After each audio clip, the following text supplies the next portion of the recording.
We're going to cover four main areas, starting off with greater support for businesses recovering from COVID 19. And then Bharati will be covering the workforce issues related in the budget. Ryan tackles taxes after top of the hour news. And then we'll talk about the GST hike and social impact. To help us break down Budget 2022 in detail, starting with continued support for businesses here in Singapore, we have with us, starting off, Harvey Koenig, partner, energy and natural resources, telecommunications, media and technology, tax, KPMG in Singapore. Harvey, good morning. Hi, good morning. Joining him is Alvin Liu, senior economist at UOB. Good morning, Alvin. Morning, everyone. Eugene Tan, associate professor of law, Singapore Management University. Good morning, Eugene.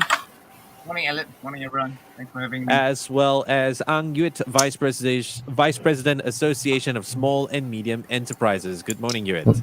Morning, everybody. All right, gentlemen, let's get into it. Greater support for businesses recovering from COVID 19. We're talking about a $500 million package for SMEs. So far on the ground, how have SMEs reacted to these announcements? I'd like to start with Ang Yuet.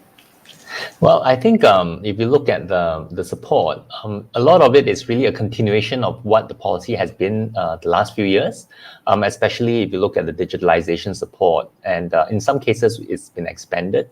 But I think what is great is that there's a recognition of a few industries that's been particularly badly hit by COVID, retail, F&B, hospitality, and travel, right?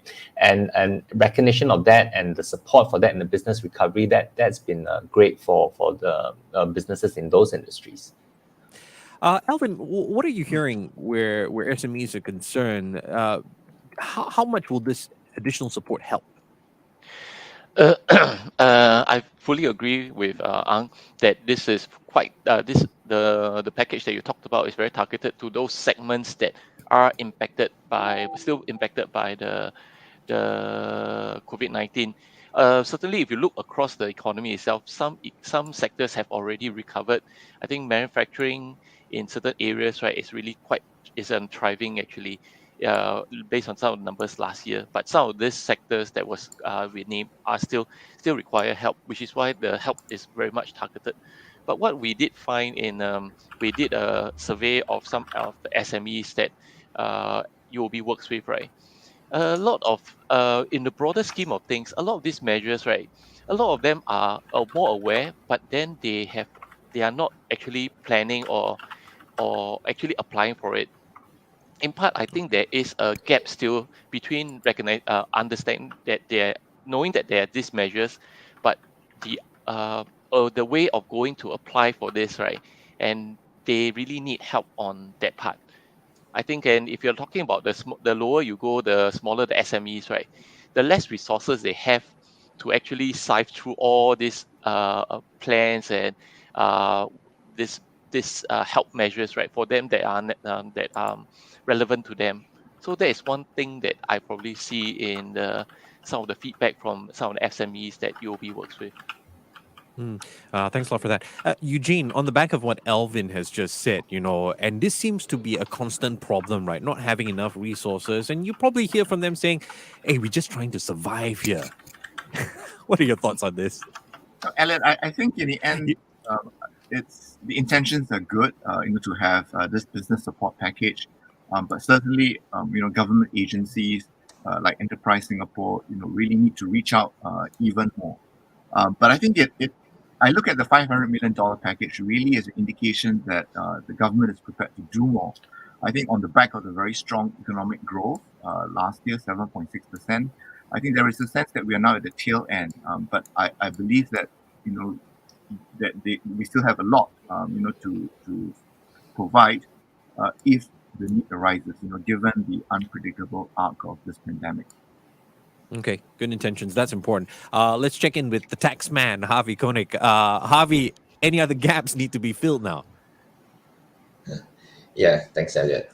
Actually, at the end of the day, I think this budget was really less about relief measures, but more about the recovery, about growth. And actually, it's great to see the budget really taking on this direction. I think in particular, I think businesses are saying, look, I think the the relief measures and the grants are great. But at the end of the day, what we just want to do is open our business, and we will be able to say to our customers, look, we are open, please come back. I mean, the start-stop measures has certainly put quite big dent into businesses. The focus now is really about getting back, and with all the other measures that the government has introduced in this budget, things around innovation and transformation. I think these are really all key measures that is really trying to help businesses, but really not to take away the measures around the business recovery grant. I think that is certainly something which is going to still be very important for businesses, and especially for all the businesses that continue to be still at a stage of recovery right now. I want to pose this question to Angit.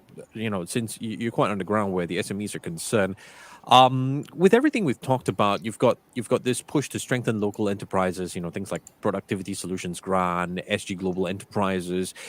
How do you think SMEs can make use of such grants to strengthen themselves moving forward?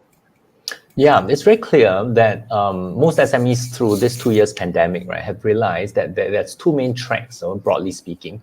The first is really continuing to digitalize. We've seen SMEs digitalize at a rate at which, we haven't seen before in prior years.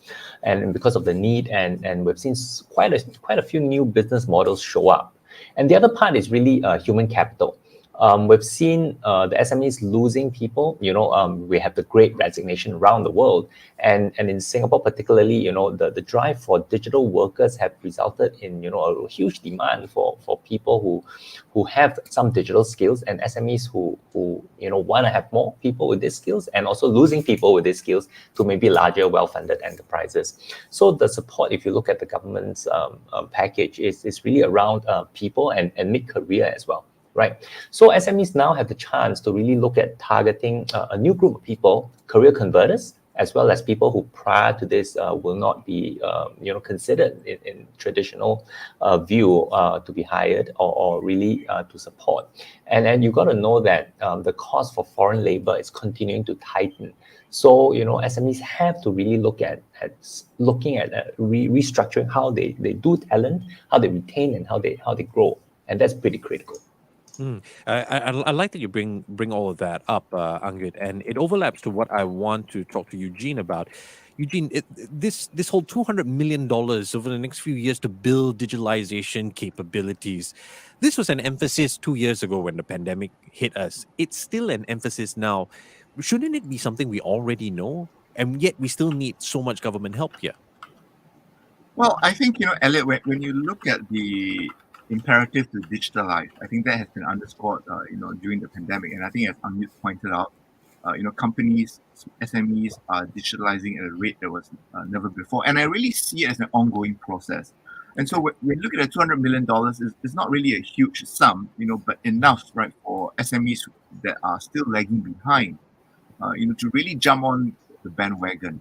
But I take your point. The point that you're probably making is that, well, if SMEs don't digitalize, then if the next wave comes along, the next disruption comes along, then they may not be fit for purpose. And so I think this is really, in a way, the last train out. That the government is putting aside this significant sum for them to get on the train. But I think we will see this message of digitalization continuing for many more budgets to come. I think there is a need to continually ensure that businesses are able to operate in different modes. Harvey and Alvin, final question for the both of you. Your thoughts on pain points that you've been hearing from SMEs when it comes to digitalization. Perhaps I could start with you, Harvey. Certainly. I think there's certainly been a lot of grants, and the government has put out to help SMEs. I think, like Alvin mentioned, I think sometimes it's really whether SMEs have the manpower, the resources to really navigate some of these programs and opportunities that they have. So I think that will continue to be an ongoing problem. But nevertheless, I think the issue of transformation and digitalization, I think, is a critical one. As many businesses have gone through COVID, do realize it is probably more of almost an existential issue. They do have to digitalize to be able to take their businesses forward. And I guess this where also the budget team and also with KPMG we put our budget proposals. We talk about new economic sunrise. It's about really looking forward. What do we need to do to take us there? Transformation, digitalization. Yes, it's an old team being flogged to death in the past budgets, but taken as a whole, it's not just about this budget alone. It's all the measures that have been introduced in the past. For example, enterprise development grant. I mentioned the PSG. All that needs to be taken as a whole to then look at what measures and support the government can give. It's really about building the resilience in businesses going forward as well. It's also taking into account the opportunities that digitalization actually provides businesses. Yeah. Alvin, any closing thoughts on this topic? Okay, I think again, right, when we refer back to the survey that we did, right, among the top 3 preferred support measures, right, was still one of them is still on the extra funding for digital adoption. I think clearly this is a reflection of both the recognition that the importance of digitalization for the survival or for the expansion of their company, and I think at the back of it also the COVID-19, right, is going to continues to play a big part in that change of mindset. I think if you run it a few years ago, right, even though with that kind of strong push, right, there's still quite a fair bit of resistance. But I think the game changer here, for the better or for worse, is really COVID-19 to make them move towards this. And I think we can see that in a lot of businesses that previously we had not thought of it being possible on the digital platform, and now it has already the whole thing has moved, and we have taken it as part of our, I think, norm, the society norm already. We are getting very used to it. So I think that is really that area where we have to continue to see work on. And I think I'm glad in the budget itself there also may not related just only to the digital support, but there are measures that are going to be customized to companies. I think that is also important recognition that one size does not fit all in terms of doing this kind of measures to companies itself. Yeah, I hear you on that one. Gentlemen, thanks very much. We're down with part 1. It pretty much covers support for businesses. Up next, we'll talk about the issues regarding Singapore's workforce. I'm speaking with Harvey Koenig, partner, Energy and Natural Resources, Telecommunications, Media and Technology, Tax, KPMG in Singapore, Alvin Liu, Senior Economist at UOB, Eugene Tan, Associate Professor of Law, Singapore Management University, as well as Ang Yut, Vice President, Association of Small and Medium Enterprises. We're back after traffic. On Money FM 89.3, we ask the questions that matter. Questions that matter to you. Questions you need answers to. Because if it matters to you, it matters to us. Money FM 89.3, Singapore's most influential radio station. Traffic. Hey, with traffic at all the usual spots, watch out for a vehicle breakdown on the AYE towards Tuas at Normanton Park exit. Drive safely. If you see anything on the roads that we might have missed, you can share it with us via SMS or WhatsApp at 8855-0893. But please send the message through only when you are safely parked. The Breakfast Huddle with Elliot Danker, Bharati Jagdish, and finance presenter Ryan Huang. Only on Money FM 89.3. Welcome back to our Budget 2022 Review panel discussion. Joining us this morning, Harvey Koenig, Partner, Energy and Natural Resources, Telecommunications, Media and Technology and Tax at KPMG in Singapore, Alvin Liu, Senior Economist at UOB, Eugene Tan, Associate Professor of Law at the Singapore Management University, and Ang Yut, Vice President of the Association of Small and Medium Enterprises. Turning now to schemes related to our workforce that were mentioned in Budget 2022, the new Progressive Wage Credit Scheme actually was notable among these. So employers who raise the pay of their local lower wage workers over the next 5 years will actually get some co-funding under this new scheme. We are seeing an expansion of the progressive wage model to more sectors. Many see this as validation that the model has worked well in Singapore. To what extent is its expansion really a powerful enough signal of the government's commitment to narrowing the income gap, moving towards a more inclusive society? Eugene, do the changes go far enough, you think? Bharathi, it is a start. I think it is that it underlines the imperative, the commitment to uplift the wages of segments of the workforce. I think there is certainly that political slant to it, right? The idea here that progressive wage model that we have in Singapore is superior, to the minimum wage, that the opposition has been advocating. But I think the larger point here is that the government is willing to support the scheme, right? Co-funding, to demonstrate that they will walk this path, with employers. I mean, we're looking at a $2 billion injection, and I think that's not an insignificant sum. But I think again we must recognize that the progressive wage credit scheme, ties in along with the other measures, such as the workfare enhancements, that were also announced last Friday. Right, for sure. Let's talk about the credit scheme, that co-pay portion. Some employers, of course, are going to be facing challenges. They have been locked into long-term contracts based on certain old wage assumptions. How helpful really will the progressive wage credit scheme be in terms of helping employers deal with these challenges, encouraging them to actually raise the salary of their local low-wage workers? Anguit, perhaps you could step in here. Hi, thanks. I think that one of the feedback that we hear, is that the priority for businesses is really, it's got to be productivity increase that translates into salary and job, a better job prospects. And of course, I think, we do know as businesses that there is a priority over the next few years, because it started, with, I think, one industry, and now it's been expanding in terms of the progressive wage model push. And I think SMEs are actually more and more prepared for that. What we also hope, right? I think the co-funding does help to some extent. We also hope that, from a purchase perspective, from a demand perspective, that government and people who are seeing this are able to pay more. And if that happens, then naturally, the company can afford to pay more to the staff below. If they are seeing an increase in top line, then having a bottom line go up wouldn't be as much a challenge. So I think maybe a few more prongs in this approach may actually help.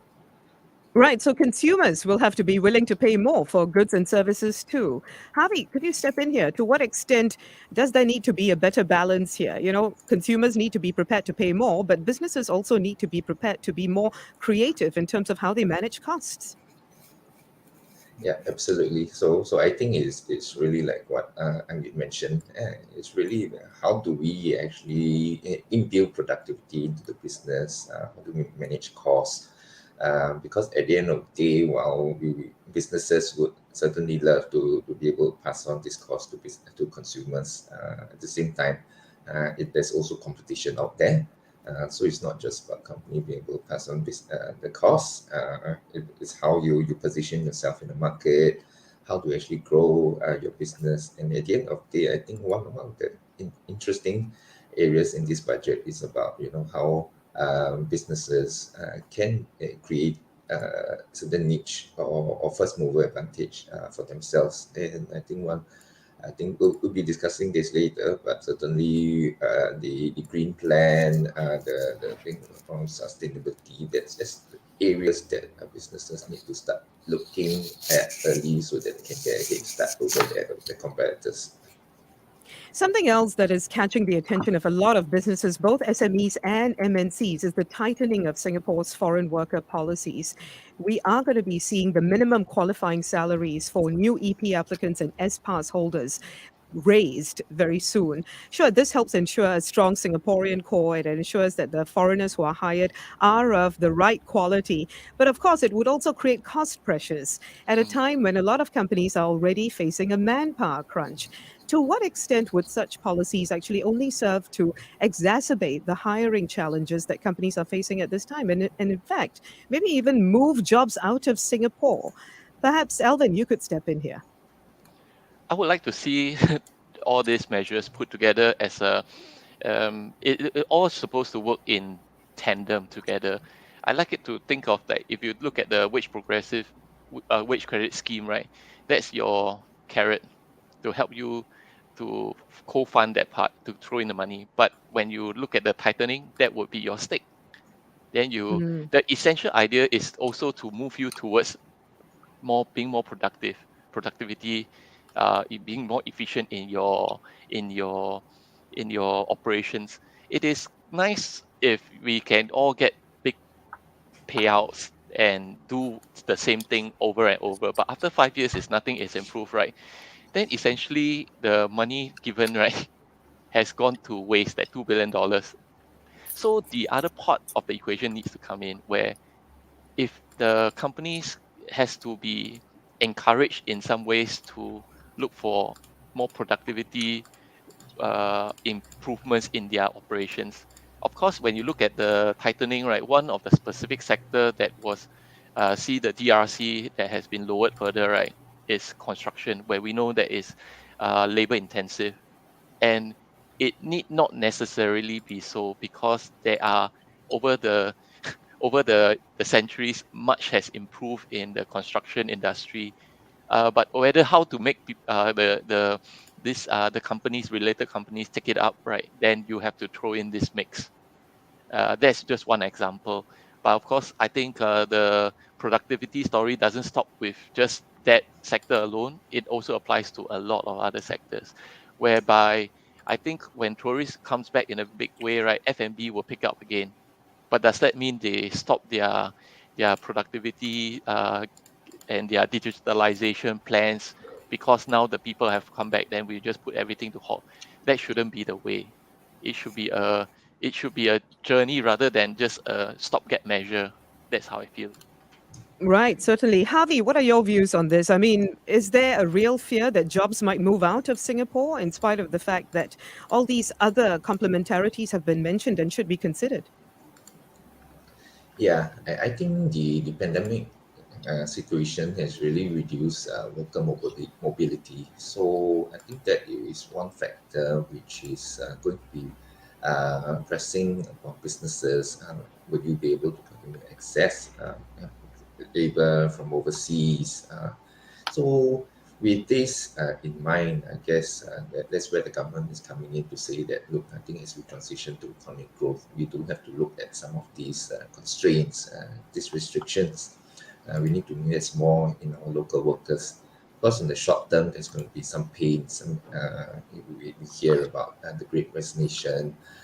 We hear about not being able to access the workers from Malaysia not being able to come in. So all that will pose some kind of short-term challenges. But at the same time, we also hear about the tech industry not having enough manpower. They got more jobs and they take young because they don't have the people to run it. Potentially, we might actually we are hearing about people potentially looking at offshoring some of these functions just to be able to serve these opportunities. But at the end of the day, I think the message is clear. I think that the government wants to find a balance between local and foreign. They're not saying that we're not letting any foreigners in, but we do need to invest in our local resources.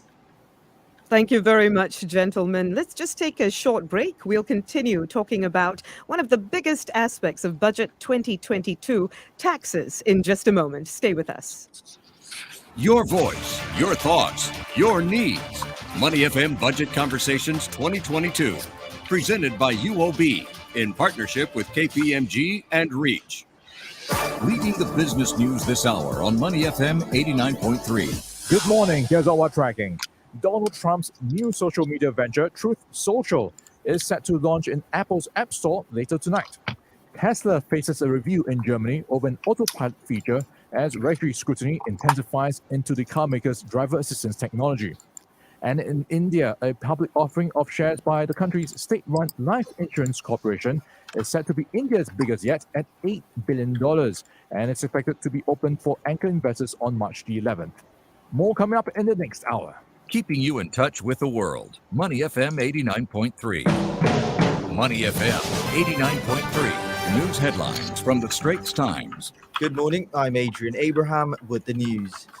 Singapore's Ministry of Health reported a total of 15,283 COVID-19 cases last night. Meanwhile, around 94% of the eligible population have completed the full vaccination regimen and 66% have received the vaccine booster dose. Construction of the third and final leg of the Cross Island Line could wrap up at the end of 2033. This is the first time an indicative date for the completion of Singapore's 8th MRT line has been made known publicly, and third phase will give commuters in the West another option to travel by rail and connect to other lines. According to recent documents seen by the Straits Times, tenders for the main civil construction contracts for Phase 3 could be called starting from the third quarter of 2024, while the tendering process for architectural works could begin from the second quarter of 2031. Russian President Vladimir Putin and his ally Belarusian leader Alexander Lukashenko have extended military drills which were due to end yesterday. A statement cited the deterioration of the situation in East Ukraine as one reason for keeping an estimated 30,000 Russian troops in Belarus. The move will add to fears that Russia plans an invasion of Ukraine, which shares a long border with Belarus. Western leaders have accused Moscow of seeking a pretext to send in troops. Lufthansa and Swiss Air will suspend flights to the Ukraine capital, Kiev, from today, amid growing fears of a Russian invasion. The German airline Lufthansa said it would also stop flights to Odessa, a key port on the Black Sea. Last week, the Dutch airline KLM said that it was suspending flights to Kiev. Queen Elizabeth II has tested positive for COVID-19. She is experiencing mild cold-like symptoms, but expects to continue light duties at Windsor over the coming weeks, according to the palace. Her eldest son and heir, Prince Charles, tested positive on February 10th. Those were your news headlines from the Straits Times. This is Money FM 89.3, Singapore's most influential radio station. Time check on Money FM 89.3. It is 8:04. Sports on Money FM 89.3. Manchester United interim manager Ralph Rangnick has sounded a note of caution following the 4-2 win against Leeds United at Ellen Road, warning the players that they can't afford to drop any more points if they want to secure a top 4 finish this season. Yeah, we know that. Pierre-Emerick Aubameyang scored his first Barcelona goals, registering a nice hat-trick. They extended their unbeaten run in La Liga to 9 matches. Victory at Valencia. And in case you missed it, Wolves punished Leicester 2-1 in a Midlands derby. And the Beijing Winter Olympics came to a close with International Olympic Committee President Thomas Bach calling for political leaders around the world to be inspired by the athletes' example of solidarity and peace. Weather. Expect showers mainly over southern, western and central Singapore this afternoon. Temperature between 24 and 34 degrees. Weather report brought to you by Mitsubishi Electric. Mitsubishi Electric StarMax Aircon saves you energy and money. It's easy to clean and is the quietest. Traffic. On the roads right now, heavy traffic at all the usual spots. An accident on Upper Paya Lebar Road near Boundary Road. A vehicle breakdown on the BKE towards Woodlands after Mandai Road entrance. And on the KJE towards the BKE, vehicle breakdown after PIE entrance. Avoid lane 3. If you see anything on the roads that we might have missed, you can share it with us via SMS or WhatsApp at 8855-0893. But please send the message through only when you are safely parked. Money FM 89.3.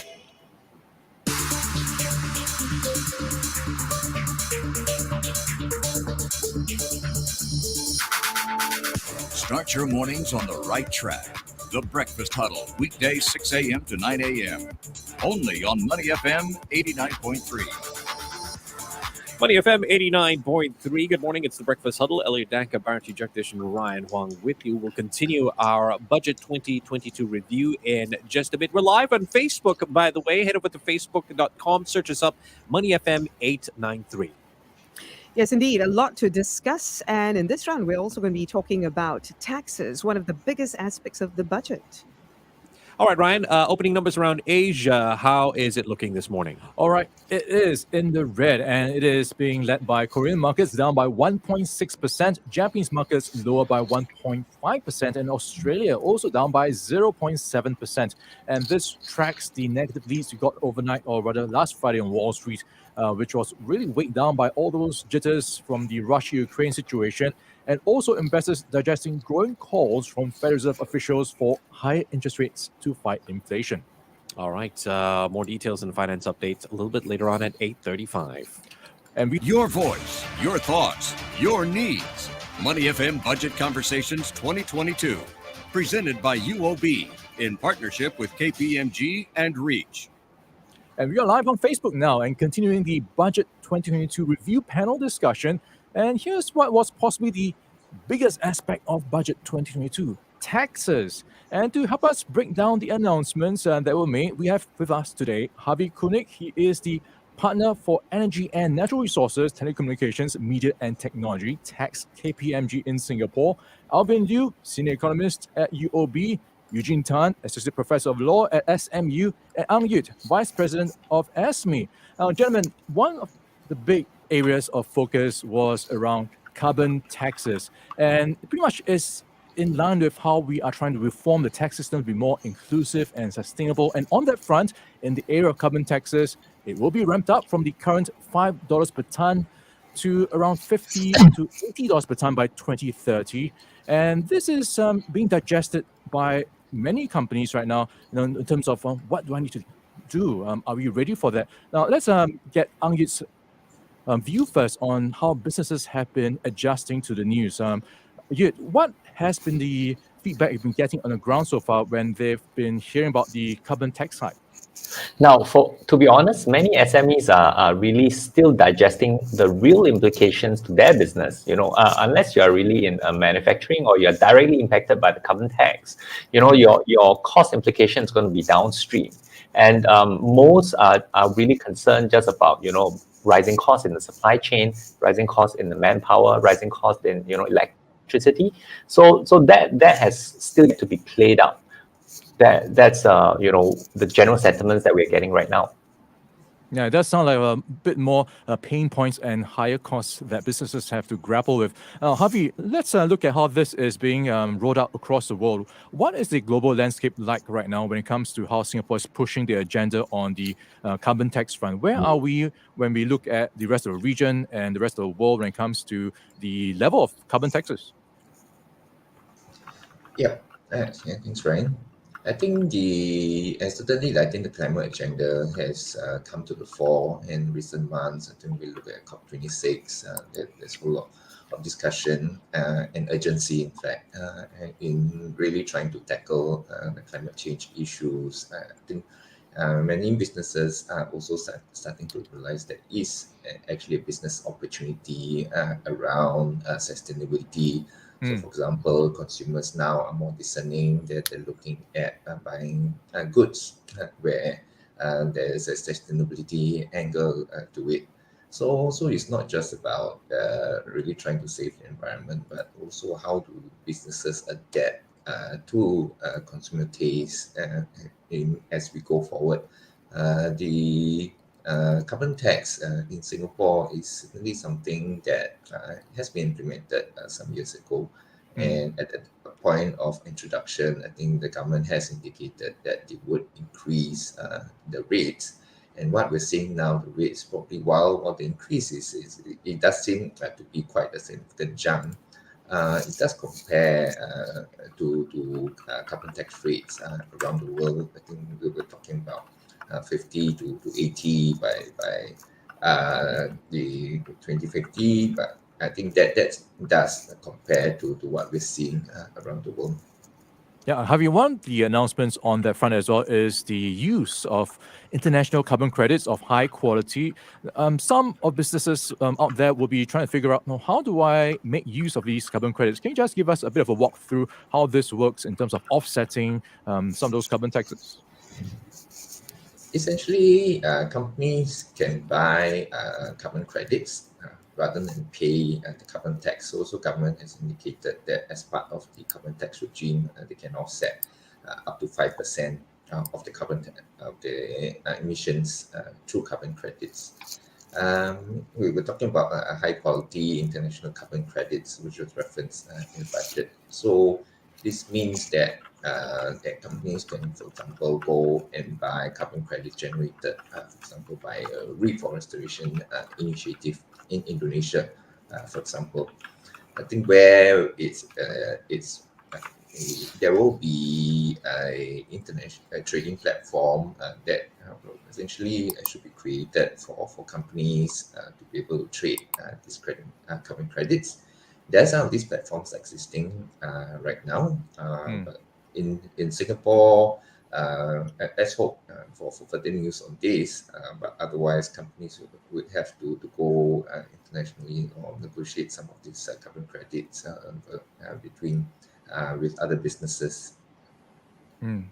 Yeah, that'll be one to watch on how this pans out. And Alvin, just to bring you into the conversation around carbon taxes, when Singapore raises tax on carbon taxes, what is the risk of some of these activities moving elsewhere where maybe carbon taxes may not be as high? That's certainly an issue, but because I really want to put the picture, the framing of this, the carbon tax itself, right, into more of this is in a way, right. I think Minister Wong has said this is not for revenue purposes. They are not getting anything from this money. Then what is the purpose of the carbon tax itself? If you think of it, right, if a company produces X amount of emissions, right? So they need to pay tax on this.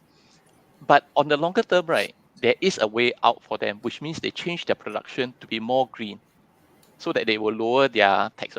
But in the meantime, right, when you talk about this credits itself, right, it is, in my way, how we look at it, is a tax deductible. You still have to pay tax, but you can do a tax about it. Just like you have one child, you can file that child, right? Then you have a lower amount of tax. I know this is probably a bad way, but this makes your listen. Maybe people may understand it better. But even in this current context itself, right? I think companies, those bigger ones, right? They are already. If Harvey may be can correct me, they have already imputed this estimate of credit costs, carbon credit costs into their business. So at that point, right, the price of the carbon tax and credits, right, will reach to a point where if their cost of production plus all this, right, exceeds their revenue, right, they will no longer be able to produce profitably, and they may have to either change their production ways or they have to shut down altogether. In this manner, when you link it back and we bring it to the bigger picture, which is the Paris Agreement, right, where our commitment to be go net zero to 2050, and this is how the companies are going to be roped into this general scheme of things. There will be pain points, and there will be companies that have to exit if they couldn't reach that. But this is the at least this puts it into a number thing. It's like it operationalizes the Paris Agreement on our part. That's how I would see it, and It's that's all about the building important point. those long-term fundamentals for a greener future. And talk Correct. about global agreements, Eugene, I want to get your thoughts on the global minimum tax rate that's been floated about for quite some time, 15%. And in the latest budget, we've heard from Minister Lawrence Wong how Singapore is making some steps towards that level. They are now thinking about doing it, but they want to take more time to study it. Eugene, how do you think this will pan out, and what do you think about Singapore's approach right now? Yeah, right. I think, on the base erosion and profit shifting initiative 2.0, I think that's something that we have to take it as a given. I think, that there appears to be the international consensus developing, to ensure that, there is a minimum effective tax rate. And so the idea that companies could move around, to see which is favorable to them, and ignore the sort of ignore the impact that they are having on their home countries. I think it's a step in the right direction.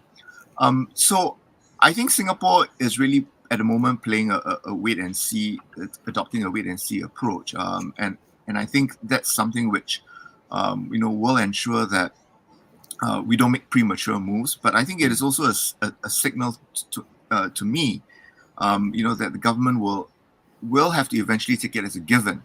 And then the question is, how do we ensure, that the other advantages, right, of doing business in Singapore, which I think too often, are not given enough emphasis. So whether you're talking about the rule of law, a relatively corruption-free environment, the good public infrastructure, political stability, all these are not really factored into, the effective tax rate. And so that's something which I think, the government will have to emphasize. And in my view, I think we just need to continue, to recognize, that businesses are not going to locate here, just on the basis of, the tax rate. I mean, that's an important consideration, but there are many other things that make Singapore, an attractive business destination, and we need to constantly work on that. Yeah, it's an entire package of things and moving parts to look at. Yud, what's your take on how this is going to impact businesses in Singapore when you look at how maybe MNCs are going to be harder hit rather than SMEs? Is that going to be the case? I think that for SMEs, definitely the impact isn't as great. And I think for many businesses who are reliant on support from larger enterprises, for them, they will be looking at this with great interest, as ultimately, whether the larger enterprises will continue to support them through procurement and buying services and goods from smaller enterprises in Singapore would be perhaps impacted.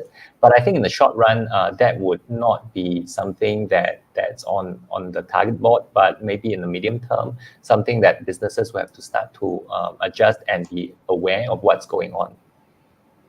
All right, and on another big area of tax around property, we saw the property sector rather resilient during the COVID-19 years. So maybe no surprises, but we have been hearing a lot of complaints, been seeing a lot of commentaries and comments around how some people were not happy with the tax hikes around property. And Harvey, what's your take on the level being raised right now? Is that a surprise to you?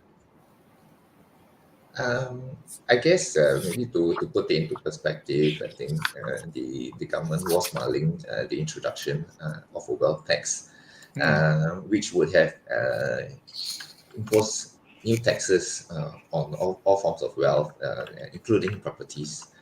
But I think, as Minister Wong mentioned in the budget, the concept of a wealth tax, while it's nice, it fits in with the vision of an inclusive society. But there are some real practical issues.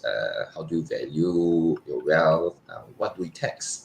Can you even effectively tax if, let's say, something is not in Singapore, it's overseas?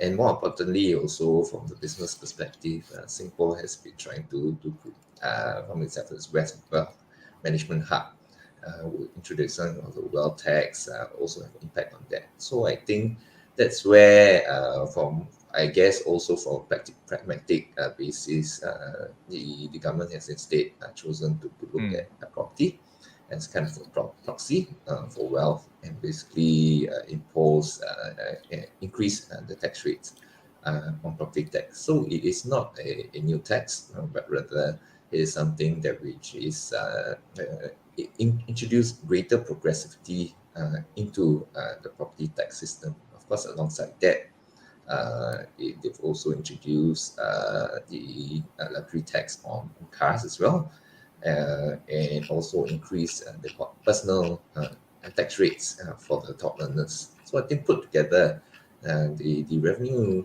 from this is actually not small. It's about $600 million, which is almost equivalent to almost a 0.5% increase in GST. So it is really something not to be sniffed at. But as to whether individuals will take their money and run just because of property tax, I really don't think so.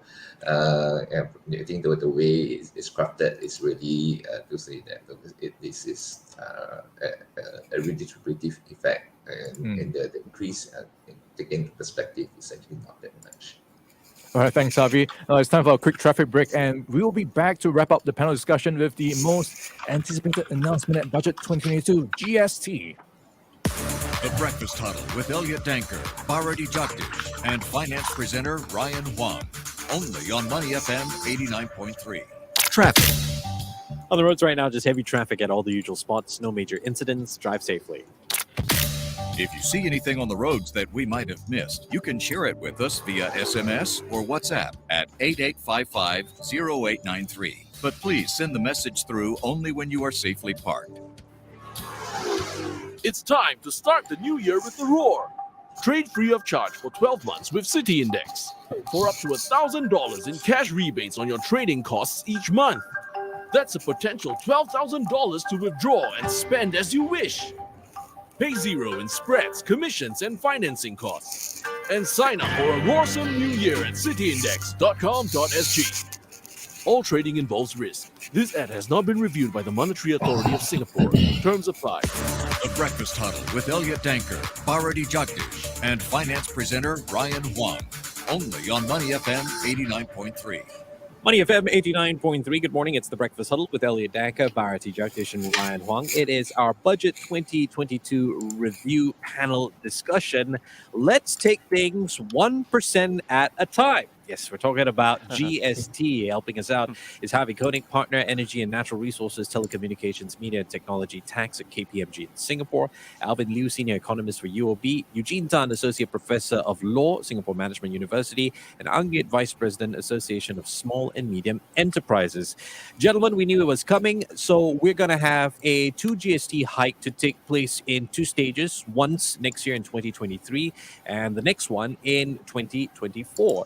Eugene, I want to start with you. Is it better for me to pay 20 cents more for my coffee one time, or 10 cents more this year, and then, or 10 cents more next year, and then 10 cents more the year after? Or maybe it'll be 15 cents. I don't know. Well, Elliot, I think that the increases have already, some of us are already seeing it. So some businesses already try to take advantage, of this announcement of the tax hike to put in place some of those increases.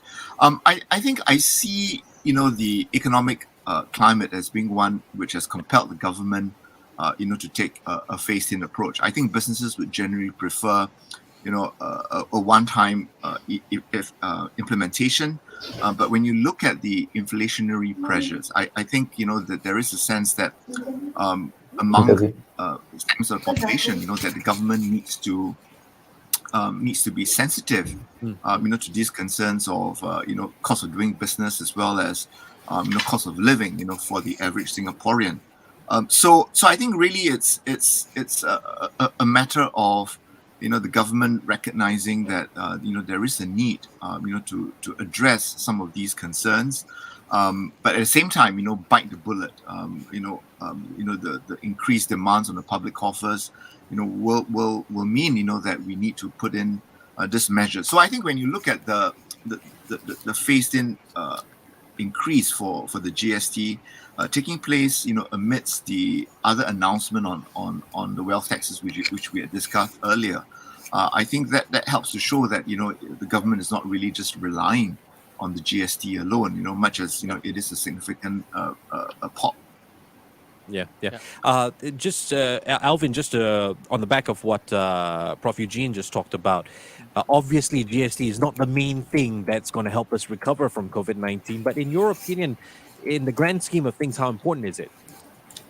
Well, if you look at it in just by revenue, the size of revenue from GST, I think previous years, I think it is the 4th largest item for revenue. I think the largest one, the income tax, income tax, personal, then the corporate, and then there's the NRIC. That is also. Then after that, I think that's the 4th one. Then with this itself, the increase in time to come, that will make it a bigger item. Actually, we will have to, of course, balance everything with why there's a need for the GST to increase. Of course, because we know that our expenditure, especially on healthcare, right, is on the trajectory is there. It's not regardless of race, language, or religion, right? It's still going to go this going up higher and higher because our demographics is pushing it in that direction. There won't be much of a change on that. And the other thing, so what we need to do is find new sources of revenue to meet that. On the related point just now, when we talk about the corporate tax going to be changed, right? One thing that you also need to highlight also, like under one of the pillars, I think pillar one, there will be a tax, there will be revenue loss. So that we have to keep in mind also that with that revenue, potentially, if we have to take that one, there's potential revenue loss from corporate tax revenue, right? Then we have to find some way of, again, adding to that to make up for that shortfall if that comes to pass. So that makes GST revenue, even the revenue from GST, even more important to meet the requirements for the country. But I agree with Prof. Eugene that the current environment, right, is they saw price increases coming, but the way some of the increases have came in, right, in terms of the commodities, especially energy, right, they probably have surprised them on the magnitude of the increase itself, which puts it in a pretty difficult, if in hindsight, to see that they will actually implement it this year rather than and instead now they choose to stagger it into two parts to lower it. And I think they also recognize that there may be profiteering, which is why they set up a committee to look at this.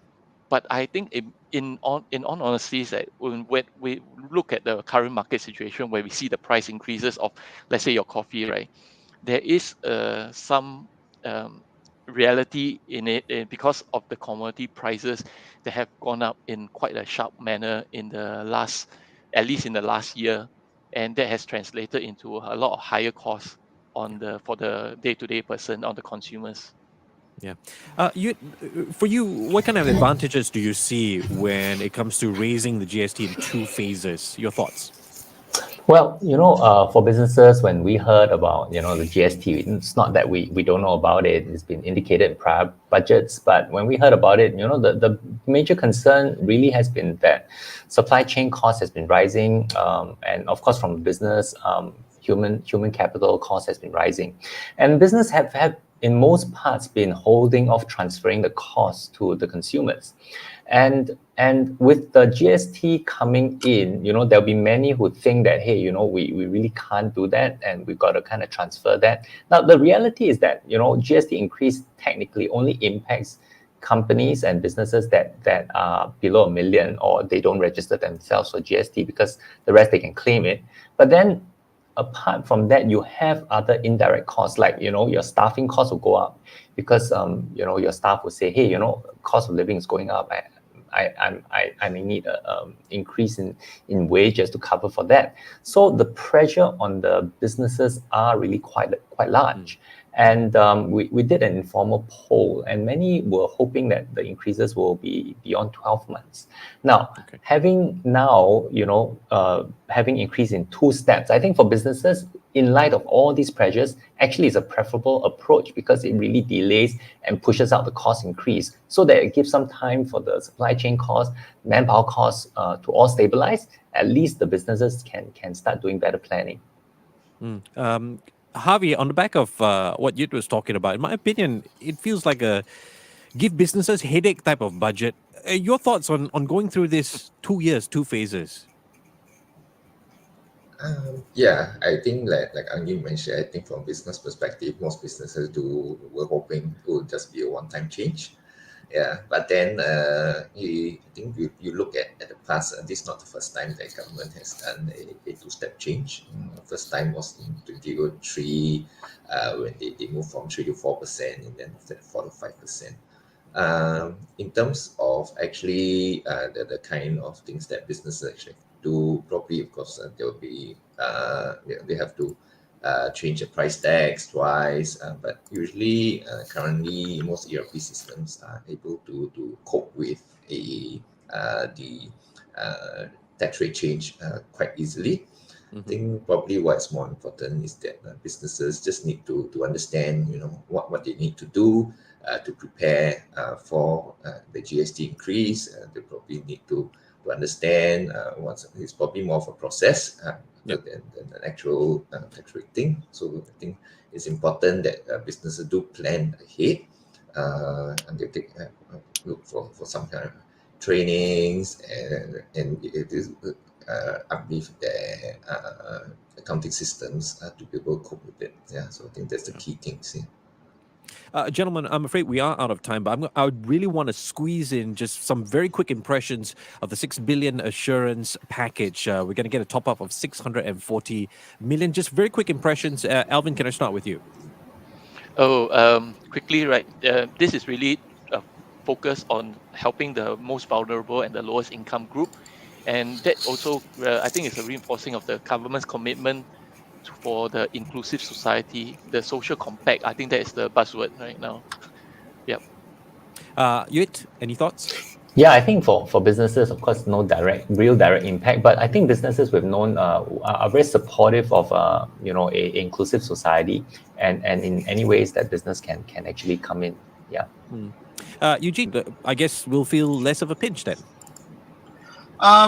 Well, hopefully, but certainly, I think the government has deal with the perception issue, right? Because you're looking at a GST, with the voucher scheme and the assurance package, that this seems to be a tax that gives, rather than takes away.